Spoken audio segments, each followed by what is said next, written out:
Hello दोस्तों, कैसे हैं आप लोग। हम लोग देख रहे हैं भारतीय न्याय संहिता। और आज का हमारा टॉपिक है group liability, joint liability and common intention. तो जैसा कि हम लोग जानते हैं कि सेक्शन 3 का 5 जो है कॉमन इंटेंशन का बात करता है, जो पहले सेक्शन 34 ऑफ आईपीसी में था। मतलब इंडियन पेनल कोड के सेक्शन 34 अब 3 के 5 में आ गया है। उसी प्रकार जॉइंट लाइबिलिटी जो थी किसमें 149 में जो अब 190 में चला गया है भारतीय न्याय संहिता के। तो हम इसमें 190 और 3 का 5, भारतीय न्याय संहिता का 3 का 5 और 190 डिस्कस करेंगे, जो पहले 149 और 34 में हुआ करता था। तो चलिए स्टार्ट करते हैं। हम ऐसे पढ़ाते हैं कि आपको सेक्शन अगर याद भी नहीं है तो भी आप इस पे क्वेश्चन आ जाएगा तो लिख सकते हैं बिना सेक्शन के। तो चलिए स्टार्ट करते हैं। In criminal laws an offence is generally committed by an individual. However, there are situations where two or more persons act together to commit a crime. In such cases, the law fixes responsibility not only the person who actually performed the act but also on those who intentionally participated in the commission of the offense। ठीक है, मतलब criminal law में ये होता है कि एक individual ही crime को कमिट करता है, लेकिन कुछ स्थिति ऐसी आ जाती है जिसमें दो या दो से अधिक लोग भी कॉमन इंटेंशन से, मतलब एक ही इरादे से कोई काम कर रहे होते हैं, लेकिन ज़रूरी नहीं है कि जो अंजाम देता है उसको भी पनिशमेंट मिले या जो अंजाम नहीं दे रहा है, जो खड़ा है सिर्फ निगरानी कर रहा है, उसको नहीं मिलेगा। ऐसा नहीं है, ठीक है। जो खड़ा है उसको भी पनिशमेंट मिलेगा, ठीक है। और इसमें एक केस भी था, केस का नाम था, 1 मिनट, 3 का 5।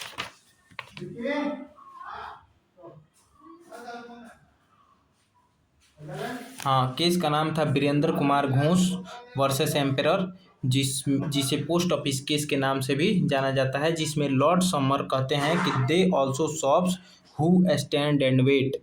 मतलब कि जो खड़ा होकर इंतजार या प्रतीक्षा करता है वो भी इसका भागी या सहभागी बनता है, मतलब अपराध का, और उसे भी उतना ही पनिशमेंट मिलेगा जितना कि जो उसे अंजाम दे रहा है, ठीक है। मतलब कि इसमें बोला गया था कि एक्टिव पार्टिसिपेशन अगर हो रहा है तो भैया आप जाएंगे इसमें, ठीक है। एक और केस था Rishidev Pandey versus state of UP, जिसमें बोला गया था Rishidev Pandey versus state of UP में कि common intention develop on the spot. मतलब common intention on the spot भी डेवलप हो सकता है। जैसे क्राइम हो रहा था, मुझे लगा कि हाँ वहाँ पे लूट हो रही है, मैं भी उसका सहपाठी बन गया कि भैया हम भी आपका साथ दे रहे हैं, मुझे भी हिस्सा चाहिए, ठीक है। तो इस प्रकार से this principle known as the group liability और joint liability and one of the most important foundation is the doctrine of common intention, ठीक है। सामान्यतः अपराध एक व्यक्ति द्वारा किया जाता है, लेकिन कई बार दो या दो से अधिक व्यक्ति मिलकर किसी अपराध को अंजाम देते हैं। ऐसी स्थिति में केवल वही व्यक्ति उत्तरदायी नहीं होता जिसने अंतिम कार्य किया, बल्कि वे सभी व्यक्ति उत्तरदायी होते हैं जिन्होंने साझी मंशा मतलब कॉमन इंटेंशन के साथ अपराध में भाग लिया। इसी सिद्धांत को ग्रुप लाइबिलिटी या जॉइंट लाइबिलिटी कहा जाता है। Meaning of group liability. Group liability means that when a several person jointly participate in a commission of an offense, each participant may be held responsible according to law for the act done in furtherance of common intention। Group liability का अर्थ है कि जब कोई व्यक्ति मिलकर किसी अपराध को अंजाम देते हैं तो कानून के अनुसार प्रत्येक सहभागी उस अपराध के लिए उत्तरदायी हो सकता है यदि वह साझा मंशा के साथ कार्य कर रहा था। Meaning of joint liability. Joint liability means that the liability for a criminal act is shared by all person who intentionally act together in committing the offence. Joint liability का अर्थ है कि अपराध करने में जानबूझकर साथ कार्य करने वाले सभी व्यक्तियों पर संयुक्त रूप से अपराध उत्तरदायित्व स्थापित हो सकता है। Common intention means a prior meeting. अब कॉमन इंटेंशन देख लेते हैं। तो common intention means a prior meeting of minds और a shared intention among two or more person to commit a criminal act, followed by participation in carrying out that act. The intention may develop before the incident or even during the occurrence, depending upon the facts of the case. तो जैसा कि हम लोग जानते हैं कि common intention भारतीय न्याय संहिता के सेक्शन 3 के 5 में है। ठीक है, तो चलिए आगे बढ़ते हैं। कॉमन इंटेंशन मतलब साझी मंशा का अर्थ है दो या दो से अधिक व्यक्तियों का किसी अपराध को करने के लिए साझा उद्देश्य या साझा मानसिक निर्णय होना तथा उस उद्देश्य की पूर्ति के लिए अपराध में भाग लेना। यह मंशा घटना से पहले ही बन सकती है और कुछ परिस्थितियों में घटना के दौरान भी विकसित हो सकती है। तो देखिए, घटना से पहले भी बन सकती है और घटना के दौरान भी विकसित हो सकती है। जैसे क्या बोला गया था, क्या नाम था, अभी अभी केस जो हम लोग जिक्र किए हैं Rishidev Pandey versus state of UP, उसमें क्या बोला गया था, कॉमन इंटेंशन में डेवलप ऑन दी स्पॉट। मतलब कॉमन इंटेंशन जो है स्पॉट पे भी डेवलप हो सकती है। ठीक है, स्टैट्यूटरी प्रोविजन क्या है, तो सेक्शन 3 का 5 भारतीय न्याय संहिता 2023 बोलता है कि when a criminal act is done by several person in furtherance of the common intention of all, each of such person is liable for the act that act as it is if it were done by that person alone. मतलब कि धारा 3 का 5 भारतीय न्याय संहिता कहता है कि जब कोई अपराधी के कार्य कई व्यक्तियों द्वारा साझी मंशा को आगे बढ़ाने के लिए किया जाता है, तब प्रत्येक व्यक्ति उसी प्रकार उत्तरदायी होगा जैसे उसने स्वयं वह कार्य किया हो। इसेंशियल इंग्रेडिएंट्स क्या है 3 का 5 का, टू अट्रैक्ट सेक्शन 3 का 5 the following essentials are generally required, 2 और मोर पर्सन्स रिक्वायर्ड होने चाहिए, a criminal act committed, existence of common intention होना चाहिए, participation of each accused, the act must be in furtherance of the common intention. ठीक है, common intention से act किया जाना चाहिए। यहाँ पे हिंदी आप देख सकते हैं,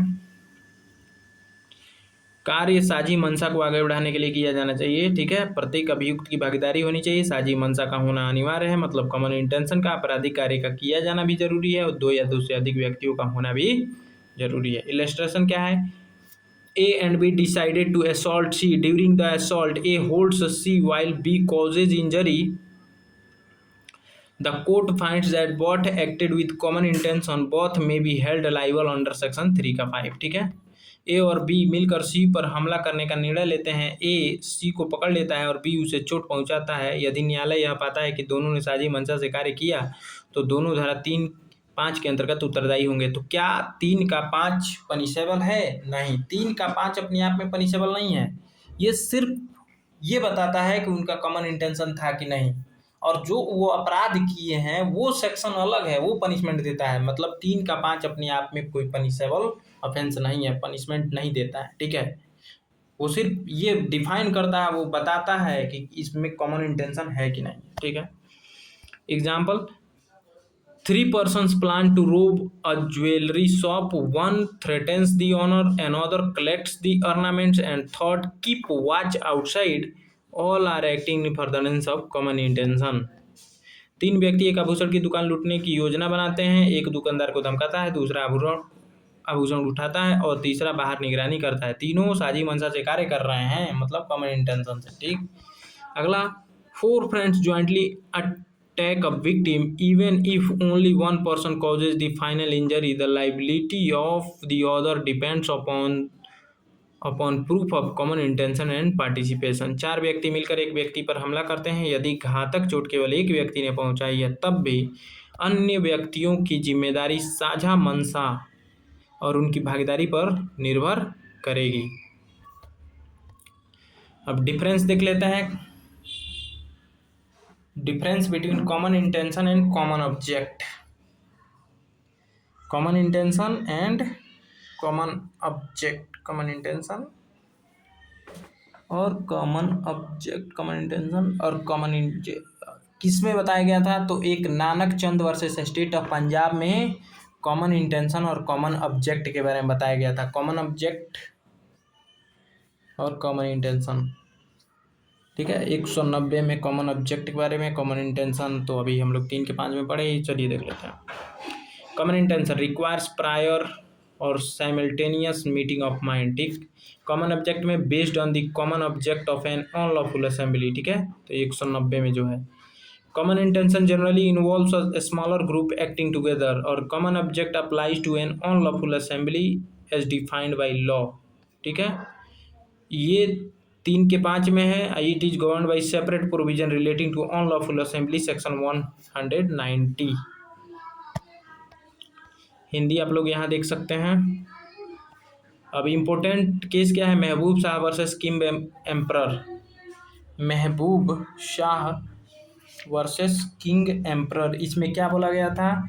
इसमें सिमिलर इंटेंशन और कॉमन इंटेंशन के बीच डिफरेंस बताया गया था और इसे इंडस वैली केस के नाम से भी जाना जाता है क्योंकि इसमें इंडस, झेलम, चेनाब, रावी, ब्यास और सतलज को के पानी को बांटा गया था। तो इसमें इंडस, झेलम और चेनाब को पाकिस्तान को मिला और रावी, ब्यास और सतलज इंडिया को मिला, ठीक है।